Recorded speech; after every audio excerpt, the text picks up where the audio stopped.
नमस्ते, क्रिकेटनॉमिक्स में आपका स्वागत है। मैं हूं रोहित। आप मुझे देख भी रहे हैं और सुन भी रहे हैं।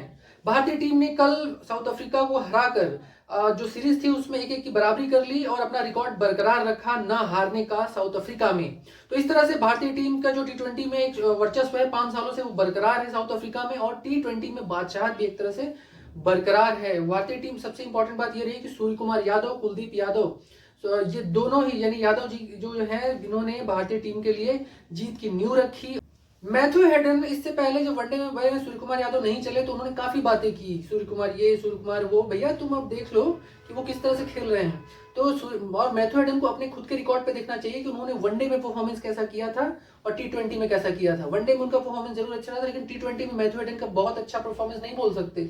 बहुत अच्छा, उन्होंने बहुत बढ़िया परफॉर्मेंस नहीं किया है अगेंस्ट भारत, अगर बात करें या और टीमों के खिलाफ करें तो उन्हें तो बोलने का हक ही नहीं है सूर्य कुमार यादव के खिलाफ। आप सूर्य कुमार यादव से इस समय वर्ल्ड में किसी से तुलना नहीं कर सकते। नंबर 1 बैटर हैं, लगातार अपनी रैंकिंग ठीक कर रहे हैं और उन पर तुलना करना किसी से भी इस समय कोई है ही नहीं प्लेयर जो उससे तुलना की जाए। जो दूसरे तीसरे नंबर पर प्लेयर्स हैं वो उस तरह के परफॉर्मर नहीं है। रिजवान की बात करें तो रिजवान के बारे में सब जानते हैं कि वो टी20 के उतने बढ़िया प्लेयर नहीं है। जो उन्होंने रन भी बनाए हैं वो खराब टीमों के खिलाफ बनाए हैं।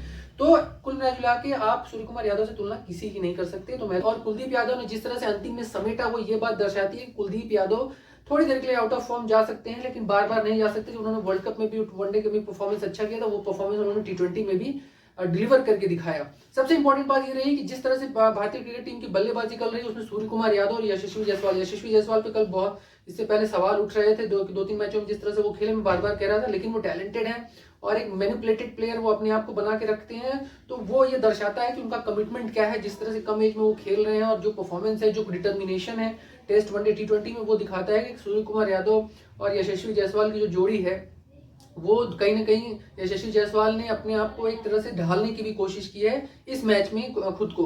तो जब तक यशस्वी जायसवाल थे वो जो है कहीं ना कहीं एक इंपॉर्टेंट की रोल वो प्ले कर रहे थे। जैसे सूर्य कुमार यादव आए तब तक वो की रोल प्ले कर रहे थे, और 20 रन जब सूर्य कुमार यादव बन गए तब तक वो की रोल में ही थे।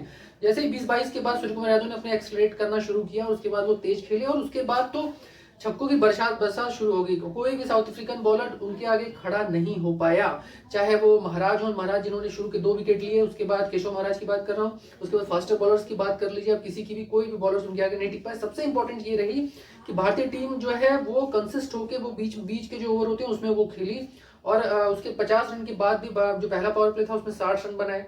और वहीं साउथ अफ्रीका ने बहुत 40-30 के आसपास घूम रही थी, वहां जो एक बड़ा अंतर नजर आया पावर प्ले में। दूसरे सबसे बड़ा इंपॉर्टेंट नजर आया भारतीय बॉलिंग में, जो साउथ अफ्रीका की बॉलिंग में नजर नहीं आया वो है फास्ट बॉलर दिशाहीन दिखे। वो ज्यादातर बॉलिंग इस तरह से कर रहे थे, जो सूर्य कुमार यादव जिस तरह से वो फाइन लेग पे खेलते हैं, जिस तरह से उनको फ्लिक करने में आसानी होती है, वो बॉल ज्यादातर उन्होंने देने की कोशिश, जबकि भारतीय पारी में वो कम दिखा। चाहे मार्करम खेलने उतरे हों, चाहे मिलर खेलने उतरे हों। और इंपॉर्टेंट बात यह रही कि भारतीय टीम ने स्पिनर्स का बहुत अच्छा यूज किया। सूर्य कुमार यादव बीच में चोटिल हो गए, तो जडेजा ने जिस तरह से कप्तानी संभाली वो थोड़ा सा अच्छा लगा कि बीच में अगर चोटिल कोई होता है तो उससे किस तरह से आगे बढ़ाना है कप्तानी को, ये रविंद्र जडेजा के रूप में एक नजर आया। कप्तानी में उन्होंने अपने आप को बहुत अच्छा यूटिलाइज किया, खुद बॉलर के रूप में आगे है और जिस तरह से उन्होंने एक के बाद एक विकेट लिया। उन्होंने एक इंपॉर्टेंट बात ये भी रही कि वो जो 50 रन के अंदर 3-4 विकेट गिरे वो बहुत ही टर्निंग पॉइंट रहा। और एक बार थ्रो, अगर सिराज की बात करें, सबसे इंपॉर्टेंट जो रही वो सिराज का थ्रो और सिराज का पहला ओवर। सिराज ने पहले ओवर से ही जिस तरह से जो ओपनिंग प्लेयर थी उसको परेशान करके रखा, और खासकर सबसे इंपॉर्टेंट मुझे ये चीज लगी कि एक जब सिराज की जो बॉलिंग थी उसमें कमिटमेंट नजर आ रहा था। जो पहला मैच था उनका टी20 का, इससे पहले वाला, उसमें उतनी कमिटमेंट नहीं दिख रही थी, इसमें कमिटमेंट दिख रही थी। और बैटर जब खेलने उतरे तो उनके लिए बॉल बैट से टच ही नहीं कर रही थी। तो ये दर्शाता है कि बॉलर जैसा चाह रहा था वैसी बॉलिंग करने की, यानी जिस तरह से बॉलिंग करना चाह रहे थे सिराज वो उस तरह से बॉलिंग कर रहे थे।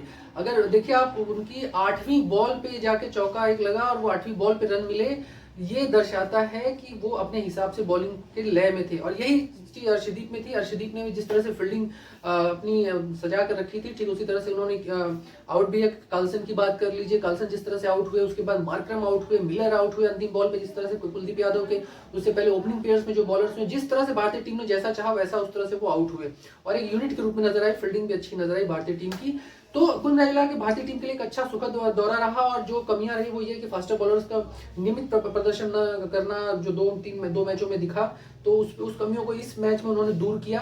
दूसरी सबसे इंपॉर्टेंट बात यह है कि 7वें-8वें नंबर पे बैटिंग जो है वो कोलैप्स हो रही है बार बार, यानी 16वें ओवर में जैसे ही वो बैटिंग करने के लिए भारतीय टीम आती है 16 से 20 ओवर में कोलैप्स हो रही है। अगर वहां पे परफॉर्म अच्छा हो, यानी ऑलराउंडर की कमी पूरी हो, तो भारतीय टीम और बड़ा स्कोर कर सकती थी।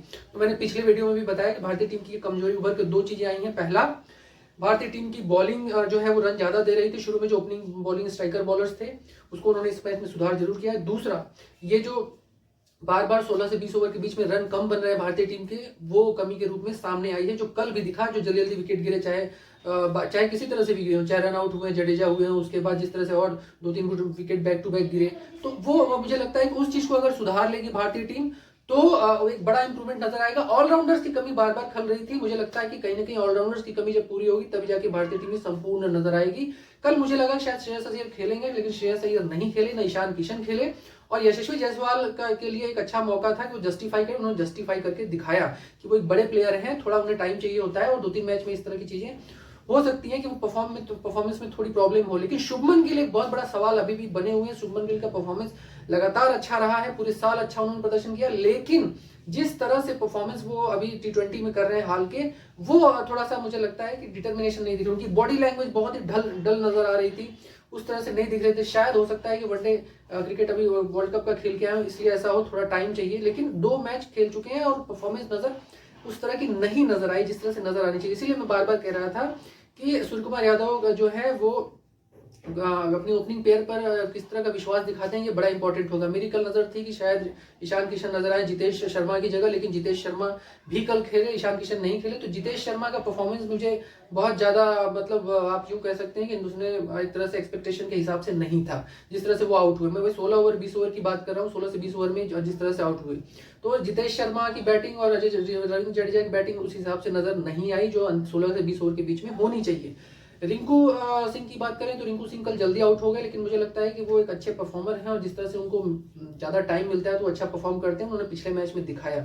और यही चीज है, अब भारतीय टीम को 7वें 8वें 9वें नंबर की बल्लेबाजी चाहिए ही चाहिए, चाहे बॉलर्स करें चाहे जो भी करें, लेकिन चाहिए ही चाहिए। तो मुझे लगता है कि अभी और बॉलर्स इंक्लूड होंगे, शायद बुमराह मुझे लगता है T20 वर्ल्ड कप में वापसी करेंगे, क्योंकि वो हल्की फुल्की बैटिंग भी कर लेते हैं जब जरूरत पड़ती है। तो ये एक इंपॉर्टेंट चीज है, तो देखते रहिए किस तरह से होता है। लेकिन कल हराने के बाद एक चीज इंपॉर्टेंट होगी, सूर्य कुमार यादव ने 4 शतक, मतलब उनके 4 शतक हो चुके हैं। ग्लेन मैक्सवेल और रोहित शर्मा के साथ वो संयुक्त रूप से बराबरी पे आ चुके हैं 4 शतक लगाने के, और ये तीनों ने ही सबसे अधिक शतक लगाए हैं पूरे वर्ल्ड क्रिकेट में। और इसके बाद इंपॉर्टेंट चीज ये है कि इस साल जो है सूर्य कुमार यादव 14 बार, मतलब जब से क्रिकेट वो खेल रहे हैं T20, तो लगभग 60 मैचों में 14 बार उन्होंने मैन ऑफ द मैच का अवार्ड जीता है। और बात करें अगर विराट कोहली ने 15 बार, तो विराट कोहली का ये रिकॉर्ड भी टूटने वाला है। विराट कोहली ने 110 मैच में मैन ऑफ द मैच हासिल किया है, जबकि सूर्य कुमार यादव ने 60 मैच में 14 बार मैन ऑफ द मैच हासिल किया है, तो ये बहुत बड़ी उनकी एक अचीवमेंट है। रोहित शर्मा ने 12 बार जो है वो मैन ऑफ द मैच हासिल किया है। दूसरी सबसे इंपॉर्टेंट बात रही कल, जिस तरह से बॉलिंग अटैक के हिसाब के इर्द गिर्द देखा जाए, तो मुझे लगता है कि बॉलिंग में फास्टर बॉलिंग में बहुत ज्यादा इंप्रूवमेंट हुई है, बहुत ज्यादा इंप्रूवमेंट हुई है। सूर्य कुमार यादव की चोट की बात करें तो वो थोड़ी सी ठीक हो गई, लास्ट में चलते दिख रहे थे, मुझे लगता है ठीक हो जाएंगे। एंकल का चोट है, ज्यादा गहरा चोट नहीं दिख रहा था, बाद में वो चल रहे थे। फिर इसके बाद एक इंपॉर्टेंट चीज ये रही कि जो सबसे स्पिनर की जो स्पिन डिपार्टमेंट है वो चल गया, और उसके चलने से भारतीय टीम के लिए एक सबसे इंपॉर्टेंट बात ये रही कि वो अच्छा परफॉर्म कर पाया। देखते रहिए, अगले दौरे अभी बहुत सारे हैं, होने वाले हैं, और वनडे टीम का जो मैच है वो KL राहुल पहुंच गए हैं साउथ अफ्रीका, और 17 तारीख से वो तैयारी कर चुके हैं,